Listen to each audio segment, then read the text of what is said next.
A fundação de Porto Feliz foi no dia 20 de maio de 1922, pelo diretor Hermann Faulhaber, diretor da empresa Chapecó Peperi. Então se tinha um sonho, né, como Panambi já tinha sido fundada, tinha-se um sonho de criar uma colônia alemã evangélica. Então se procurou as margens aqui do Rio Uruguai, né, em Santa Catarina no Oeste. Então foi a fundação nessa data, né, pelo senhor Hermann Faulhaber. Então nós temos a história, né, do Zeca Vacariano, que era um fugitivo que se escapou para as margens do Rio Uruguai. Então ele veio com um bando para Porto Feliz para explorar madeira. Então ele tinha sua residência na área do lazer, onde é que nós temos também uma fotografia da casa dele. Então lá ele ia com seu bando, né? Então Zeca Vacariano foi o primeiro, né, balseiro que tirava a madeira, né, e transportava a madeira para a Argentina. Então a partir de 22, quando os colonizadores vieram, eles compraram a parte do Zeca Vacariano e ele então foi embora, né, de Porto Feliz. Então como ela vem, os colonizadores vêm de Panambi, então eles seguiam pelas estradas até o Rio da Várzea. No Rio das Várzeas se entrava com canoas, então se seguia rio abaixo para chegar então nas margens aqui de Santa Catarina. Essa é a casa de Hermann Faulhaber, que fica em Panambi. Aqui tem uma propaganda que ia para a Alemanha, né, sobre Porto Feliz. Então nós temos ali, vamos dizer, frutas de Porto Feliz.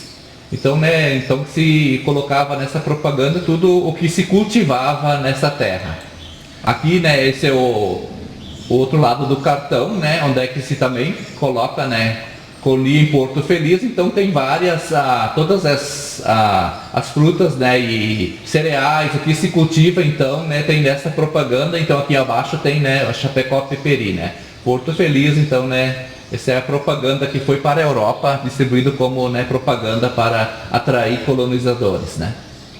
Então aqui, né, nós temos os primeiros pioneiros que chegaram para abrir a primeira estrada, a primeira clareira, né, que foi também construída então no galpão do imigrante. Então esses são, né, os primeiros que chegaram em 22, né, que seriam os Briggemann, o Klocheski, o Sepp Roche. Então são essa turma aí que chegaram por primeiro.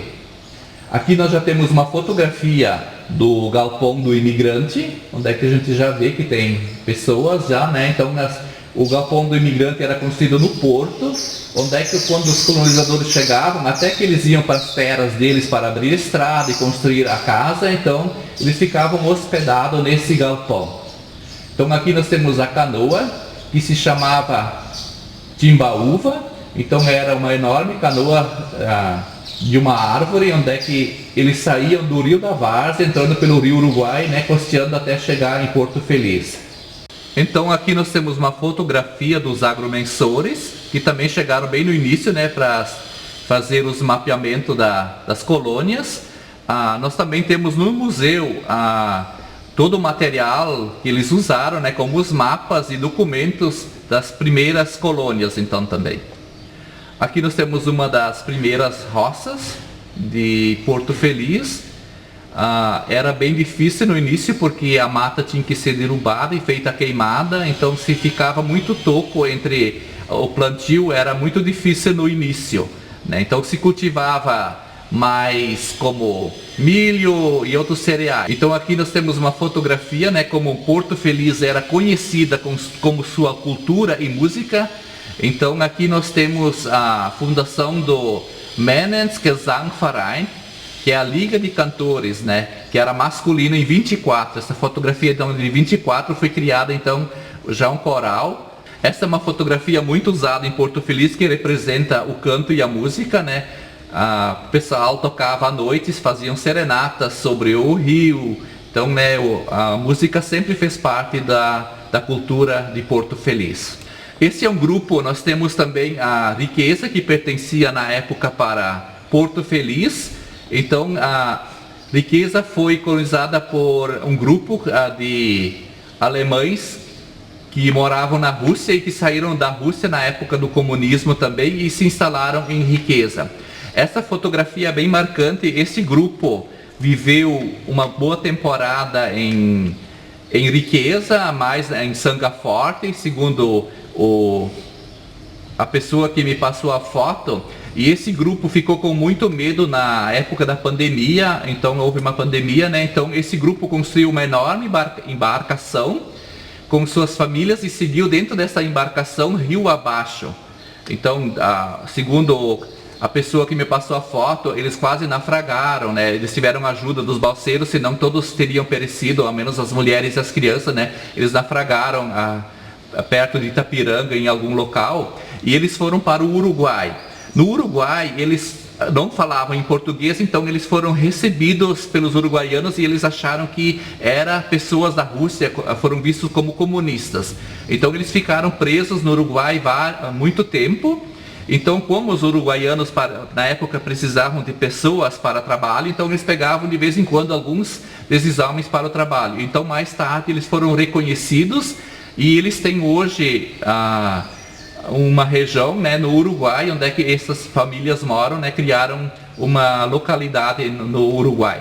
Essa fotografia de Arno Kell, que escreveu o livro Porto Feliz, uma colonização nas margens do rio Uruguai. Então toda a história nossa está registrada num desses livros. Então essa é uma fotografia do pastor Karl Ramminga. Ele foi enviado pela missão evangélica para a China, onde é que ele trabalhou vários anos, e quando começou o movimento comunista na China, ele então voltou para a Alemanha e mais tarde então ele veio para Porto Feliz trabalhar como primeiro pastor. Então aqui nós temos a família Schild, né, Erich Schild.